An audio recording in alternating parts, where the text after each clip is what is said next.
So we finally have our first Berserk video of the year. It's been a long time waiting. The last one was back in November, so it's been about 3 months since we last got an update, but now we have a brand new one to talk about, and it's pretty damn good.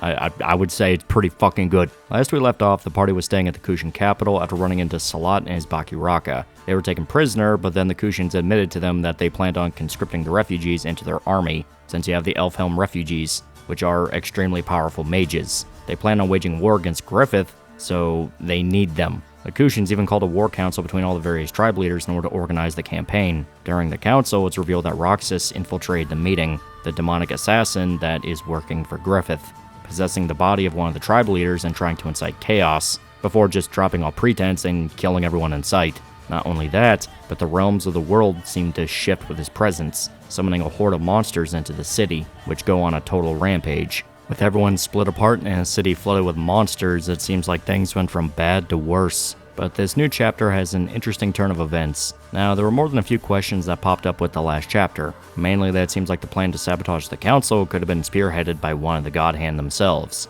Farnese herself outright said it's like Quillfoth manifested in the city. Roxas wouldn't have the power to do that, and we know that Slann is the master of that realm, so she could potentially be responsible for what's happening. Hell, Roxas himself was confused and stuck in a daze when he first showed up, at least it seemed like that.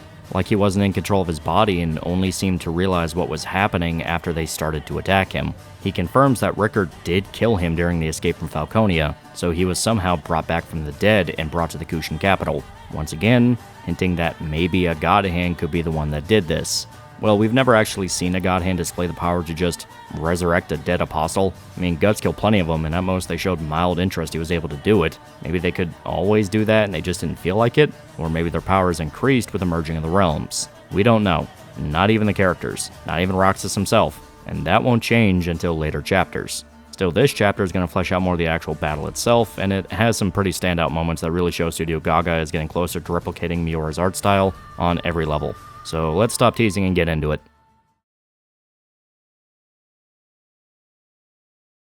The chapter opens up pretty much exactly where it left off. The city's going to hell with the invasion of monsters. The townspeople are running for their lives as the dark influence spreads deeper into the streets. Isidro and Puck are trying to avoid the panic stampede, since they're now at risk of not only getting mauled by monsters, but also getting crushed under the wave of people running around blindly. They dip into an alleyway where less people are at, and run straight into a pack of trolls. Puck does confirm to Isidro these are trolls, despite their look, and they're hilariously outnumbered. It looks like they're screwed, but they're saved at the last second by Azan. Yeah, the story hasn't forgotten about him yet. With Azan being an experienced warrior, he's exactly the help Isidro and Puck need to fight off the monsters. Though Azan fully assumed the kid was trying to run from the city, which was probably true, especially since Isidro confirmed it himself.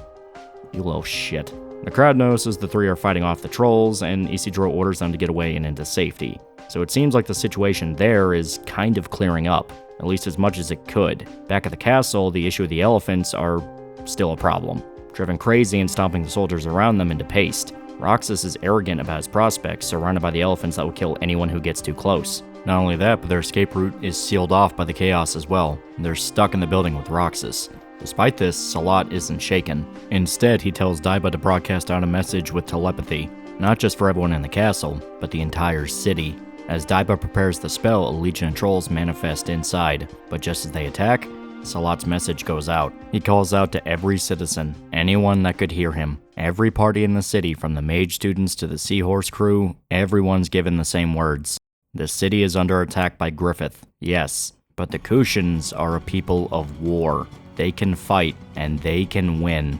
As the message goes on, we see Farnese finishing her own spell, casting a large wave of light that covers the entire castle. It's the same one that Shrike cast when defending the village from the trolls all the way back in Millennium Falcon War. Farnese is now at the level to where she can cast it without even any assistance, so she's come pretty far in her journey as a mage. It burns away all the trolls that try to enter, giving the men inside some breathing room, though there are still monsters inside. Roxas is panicked at the sight of the spell, and also doesn't help that the Bakiraka go to work on the rest of the trolls, tearing them to pieces. Remember, these are pretty elite assassins, though the Kushan councilmen are still in a panic. A small group are almost eaten alive before they're saved by Serpico, using his wind sword to chop them all into chunks. He's joined by Farnese. Now with the spell finished, the two are able to assist in fighting off what's left of the monsters and Roxas. Salat finishes his message by demanding his countrymen to fight. The Kushan men are still rattled, but they're able to put aside their fear and charge at the trolls, taking every weapon they have and gunning for the beasts, which clearly weren't expecting this, as they can do nothing as the pissed off mob with swords stab at them. And we see Salat himself join the fun,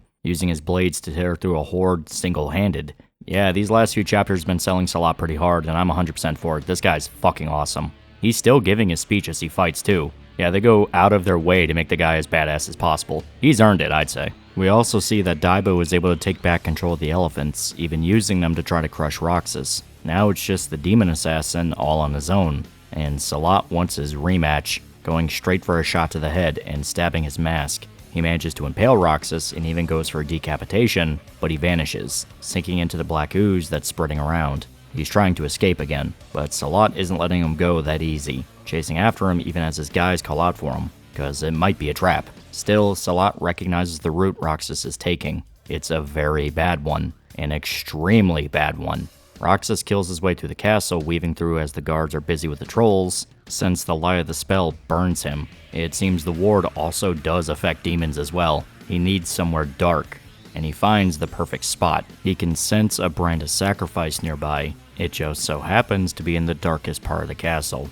Yeah, he's going straight for Guts, slaughtering his way down into the prison until he's close enough for Guts to realize. And the chapter ends with Guts looking at him coming closer, simply thinking to himself that he's there at last. So there you go, quick and easy chapter that sets stage for the climax of this chunk of story. All pretense is about to drop, and we'll see a fight between Guts and Roxas. A Guts with no weapons, no berserker armor, and clearly not doing well, physically or mentally. Really, his only hope is Salat gets there in time to give him a hand, because this guy's gonna need it. It's a great chapter full of plenty of badass moments. The pace is back at that quick, brutal action Berserk is the best at, and seeing a complete turnaround where the Kushans are actually winning against the demons is very satisfying. Nuking Elfhelm was a massive blow considering how decisive that was. I mean, there was literally nothing they could do to stop that. But clearly this time it's not going to be that easy. They're going blow for blow, and we're already seeing some parts of the city able to push back on the invasion. And yeah, you gotta mention how hard they're selling Salat. He's got more than a few standout moments these last few chapters, which is awesome. He's a fantastic character, and you really feel him slowly becoming more of a natural leader.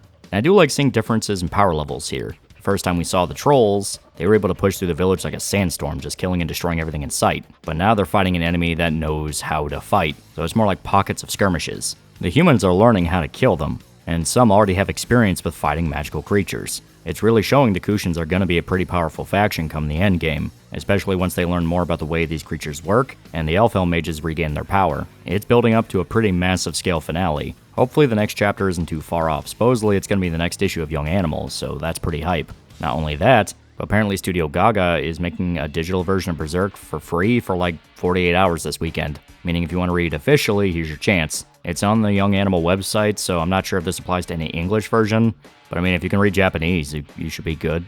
I mean, it's a cool promotional thing. I kind of think it's cool. Still, I'm hyped for what comes next. It'll be awesome to see Guts finally fight Roxas. Really, when you think about it, he's only fought 2 of the war demons, Zod and Grunbild. We know he can stand toe-to-toe with Zod, and he did damn near kill Grunbild when he fought him. The only thing that saved him was the fact Guts couldn't control the Berserker armor yet, and he just ran with the party when he finally got his mind back, since saving them took precedent over killing the demons. Of course, this is a Guts that's nowhere near the same level as before. He can fight very well and is more just the Berserker armor, yes, but he doesn't have his equipment here, and he's still in the midst of his mental battle. So Guts is in a weird position with his fight. If he can get his shit together and his weapons, he'll wipe the floor with this guy. As powerful as Roxas is, Salat and Rickert could beat him. I mean, hell, Salat was actively in the process of killing him when he ran off, and Guts is on a whole different level from them. If he was at his peak, Roxas wouldn't even be a problem. He'd be a neat gimmick fight for one of the more self-contained arcs, like Lost Children or something like that. But this situation's a lot more tenuous. There's a very distinct possibility Guts could lose. Of course, they're not going to kill the guy off, but an ass-whooping? That's on the table and then some. Of course, maybe that's what he needs. A reminder that he can't be stuck in his own head forever. The world doesn't care that he lost Casca, and he can't do anything to save her if he doesn't stoke that fire inside of him again. And having one of Griffith's top demons show up is probably exactly when he needs to do that. Of course, having Salat to help out with the fight is probably a pretty good way of making that work. I mean, Guts beat Salat multiple times. Not just beat him, but downright humbled him to the point that it kicked off Salat's entire character arc. They need to stop thinking he was just this innately supreme warrior, and he actually needed to take his job seriously. Salat already went down the road Guts is currently going down, the absolute humiliation and needing to pick himself up and dust off all that shame so he can get back to doing what he needs to do. It would be very fitting. Also, yeah, won't deny, it would just be cool to see these two actually team up for a fight and take out a demon. Especially, one of the war demons that we have seen over and over and over again.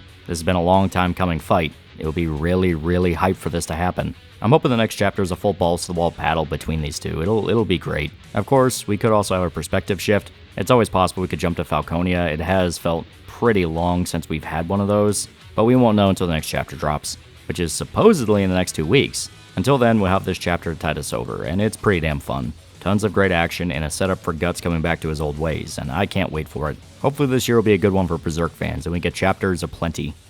Still, that's all I have to say. Except one thing.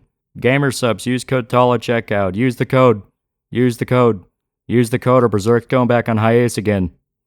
Oh, for the love of God, may this joke not come true. Until next time, please remember to like, comment, and subscribe. See you guys.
Hey, loser, do you want a shirt? Do you want a t-shirt? I have shirts now. Look in the description for a link to a t-shirt you can buy. If you don't buy the t-shirt, I'll kill your family. If you don't buy the t-shirt, I'll poison your dog. If you don't buy the t-shirt, you're going to be the only person in town that does not have a t-shirt.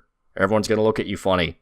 There's going to be social consequences to not having one of these t-shirts. I am now making express threats of violence against you if you do not buy my t-shirt. I will call the police, tell them how you're not buying my shirt. They're going to plant crack in your house, and they're going to arrest you and then beat you up in a jail cell. Buy my shirt.